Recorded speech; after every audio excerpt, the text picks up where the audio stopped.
Hey, everybody, super intriguing chat into the world of private 5G today with the leader GXC. Sean, how are you? I'm doing well. Thank you, Evan.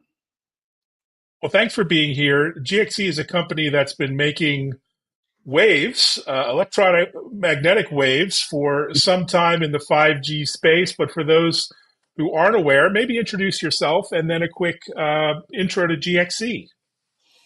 Yeah, so I'm the global EVP of enterprise sales. So think direct to enterprise for GXC.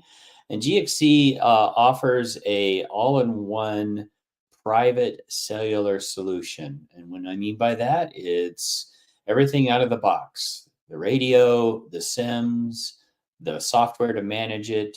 Uh, you can pull that right out of the box, and within 5 minutes, I'm a sales guy. I can set up a 4G or a 5G network available for the enterprise. One of the other claims to fame is we are the only ones that provide a option for a cellular mesh as well in the 4G or 5G space. So that's kind of our two large differentiators for GXC and why we're being so successful in the market today.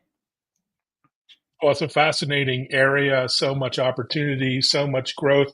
One big question that comes up again and again is Wi-Fi versus private cellular technology. It's a pretty nuanced topic. It's not black and white, but give us your point of view on how your technology, complements, enhances, sometimes replaces Wi-Fi.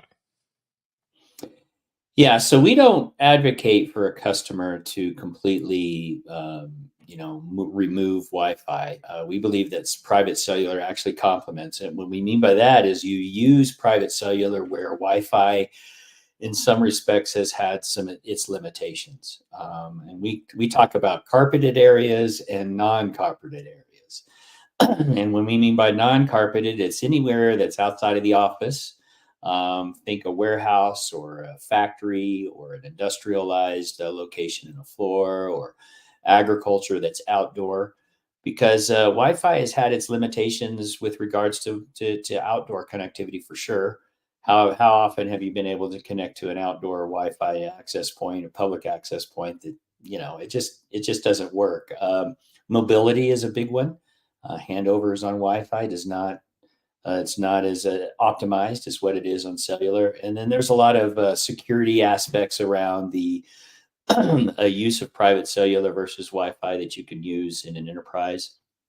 So, there's a lot of things that you can see where cellular is not for everything. It's not for every application, but where you can use it, how you complement your overall enterprise networking stack, right? So in a way to provide a connectivity solution for your enterprise or for your customers.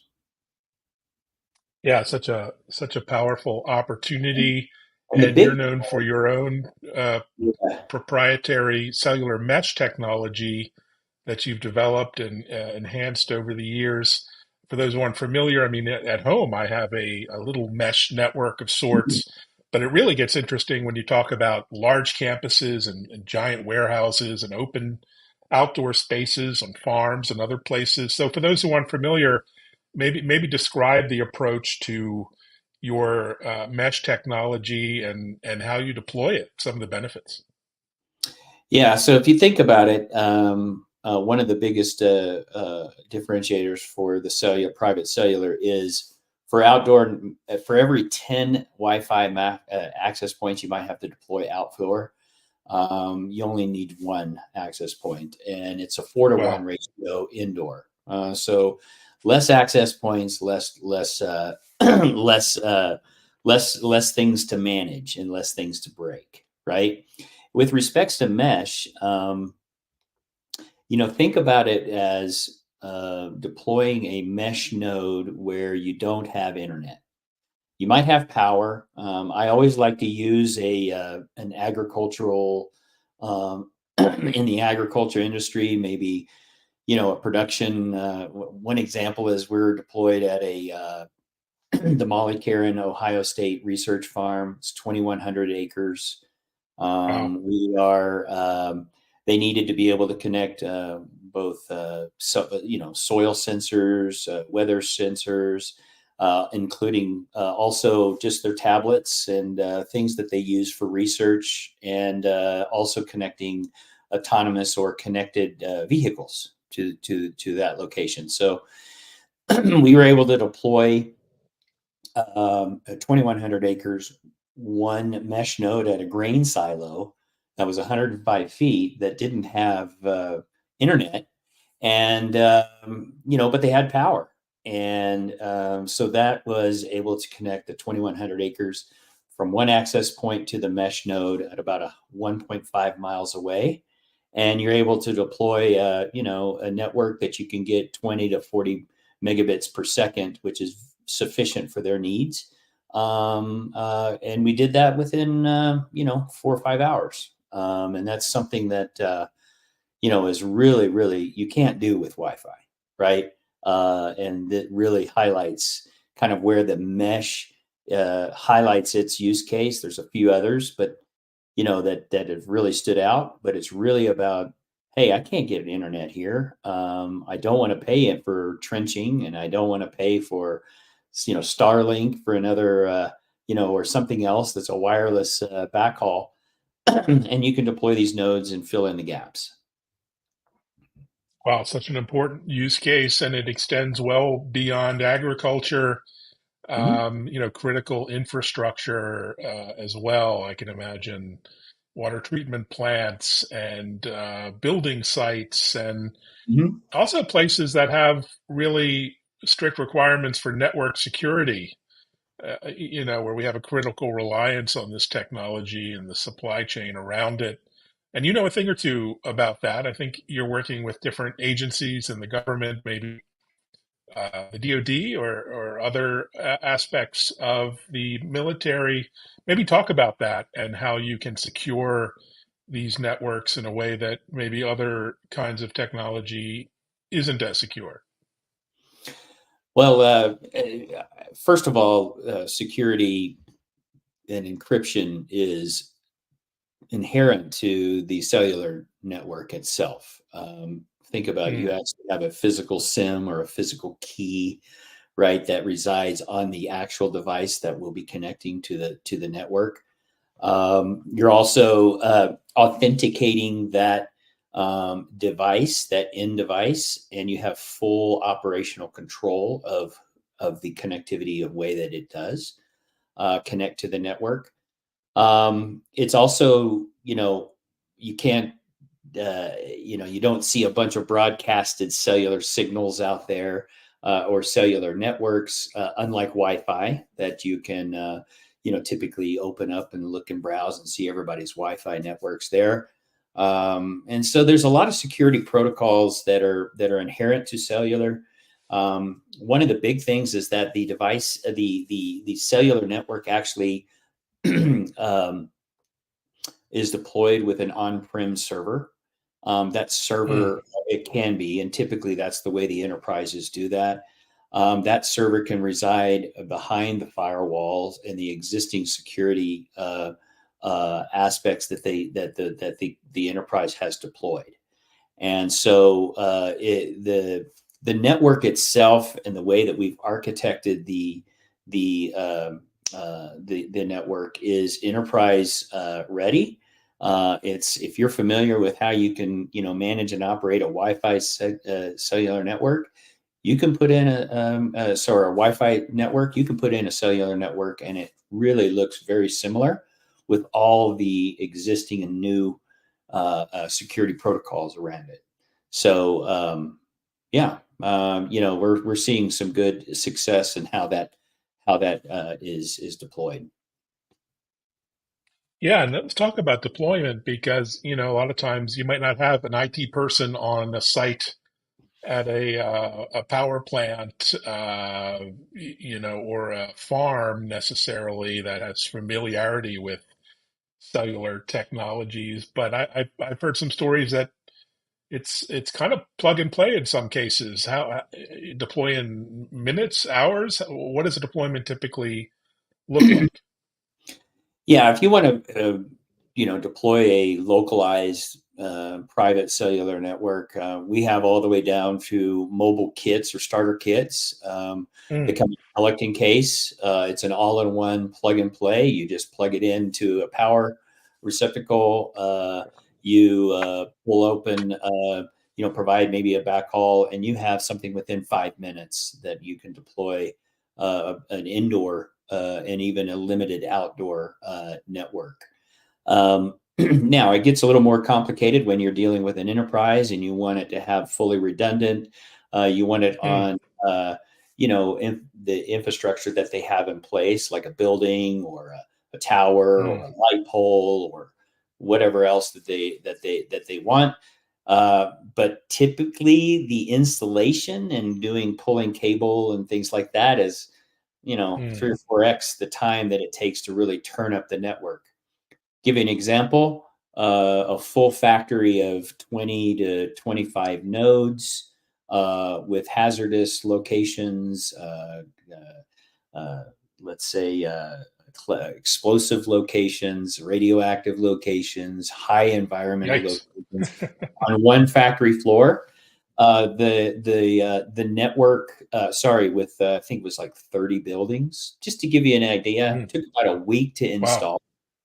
That's Wow. pulling power and everything on about 25 nodes, but only took about a day to turn it up and optimized. Wow. So a day that's at the end, we come in, turn it up, optimize it, complete the full networking, making sure that it's optimized and ready to go. So yeah, the effort to get that network up and running, depending on the enterprise and the use case, it can be very quick. That's huge. And that's what a great opportunity in these days of labor shortages and finding Yeah. people with expertise to deploy these things is not straightforward to say the least.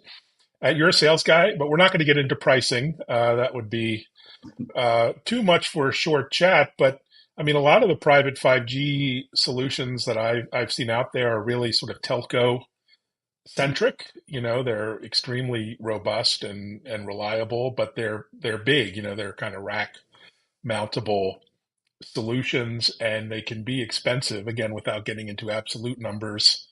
But you really designed this for the enterprise at enterprise price points. Is that right? I mean, imagine that's part of the value prop as well is capex. So how do you see yourselves in that world versus a traditional telco rollout?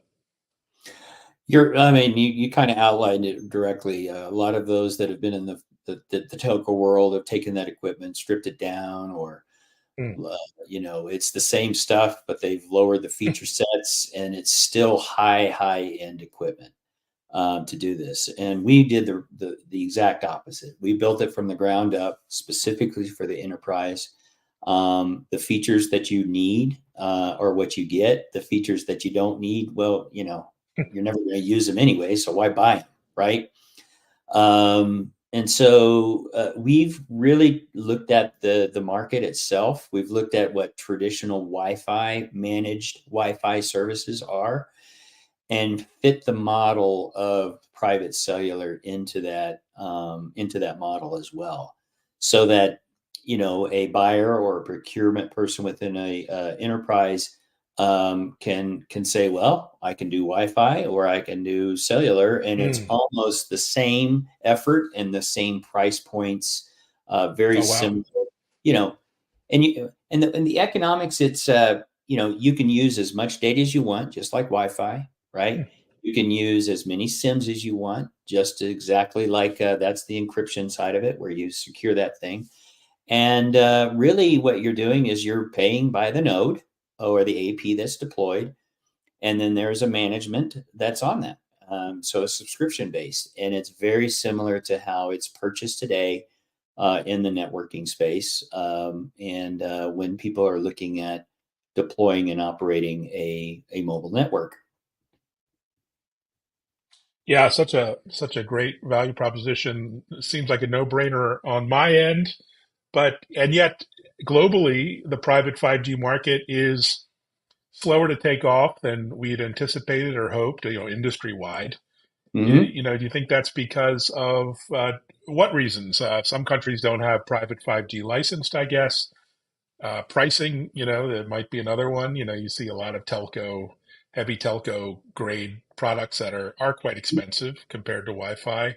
But what else, is kind of, slowing the adoption or slowed the adoption? How can we remove some of those roadblocks out there?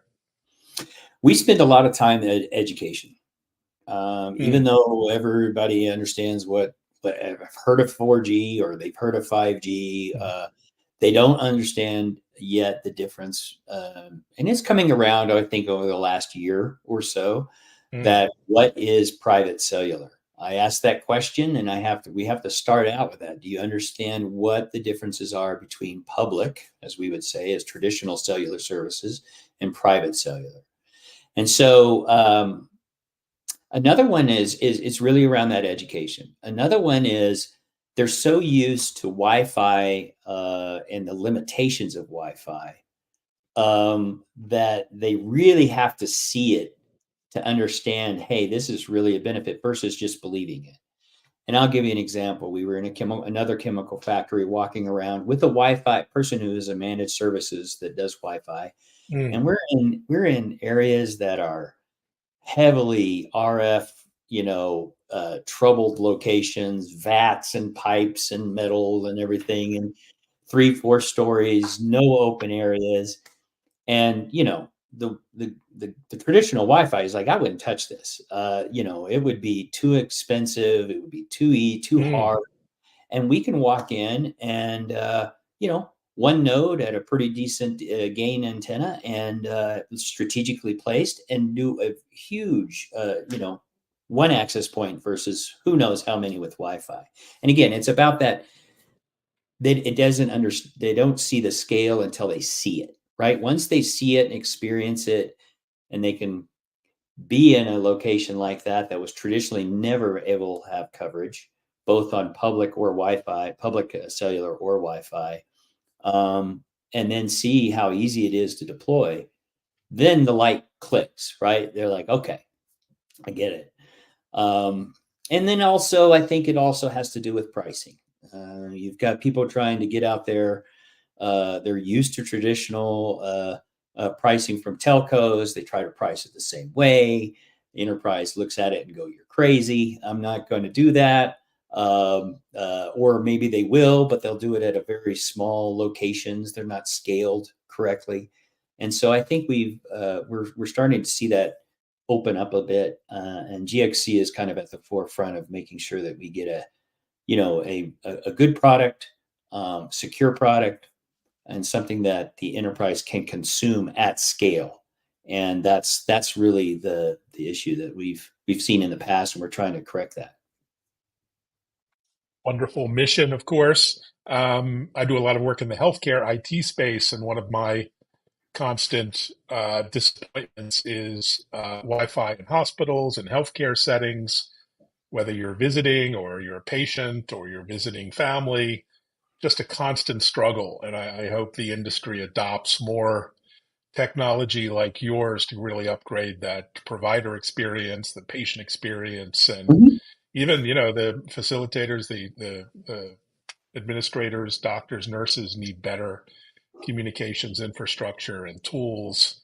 And let's hope you're going to make some headway there as well. Um, what's next? I know you guys have a lot on the agenda. Any travel or trips or events coming up? Well, we are getting pulled for me. We are getting pulled by U.S. based companies to Europe and Latin America. Mm, And so, I have some travel moving around, and again, it's trying to figure out the best way to deploy each technology in a region. One example is, we're seeing 5G, the benefits of 5G and the consolidation of the bands in Europe. to really enable 5G in 78. Whereas here in the US, we're still kind of in that CBRS, band 48, Hmm. lower megahertz. And so availability for 5G. And so when we start seeing that, we'll start seeing the scale. So in that case, we're moving outside of the US a bit, and we're getting pulled to do that, which is good. As far as trade shows, I am in the ag space. And so I look at really, and when we say agriculture, we're not talking about small farms. We're talking about food processing, food Mm. processors, food production. So think manufacturing of food. And so I'll be at, I think the next one is Pork Live, not Pork Live, excuse me. It's a World Pork Expo in June in Des Moines, Iowa. We'll also be at Connect X, I think in 2 weeks in Atlanta. And so really it's about getting the word out in each industry vertical that where the enterprise buyers are and the consumers are, and that's where we're trying to get in those particular verticals. Wonderful mission. World Pork Expo. Wow, that was not on my radar list, but as a pork consumer and lover, that would be an interesting one to Yeah, visit, to I've say been the to a least. lot of it's great. I love going to these shows. In the agriculture space, there's the one recent one that I went to is Peak, which is a poultry expo out of Minneapolis. That was about 2 weeks ago. Another big one in that space is IPPE. That was in February. And again, that's the International Poultry Producers, but really it's around protein production. And so we're learning about, and they need it. They need this kind of cellular connectivity because they're in areas that the traditional suppliers don't supply, and they're in areas that they're RF intense areas that they need to be able to cover. And so, private cellular is a really good fit. So we I go bet. where we Well, go where the need. as long as you can sample the products, maybe some fried chicken or some pulled pork, I'm all in Hey, favor of going to these shows. oh, the food is incredible. Food is I incredible. bet. Yeah, yeah. Awesome. Well, so fun, so interesting, informative, and you and the team put out some very educational content. I encourage everyone to follow GXC on GXCIO on Twitter, LinkedIn, and more. Thanks, Sean, Hey, thanks so much for the time. Appreciate it. and thanks everyone.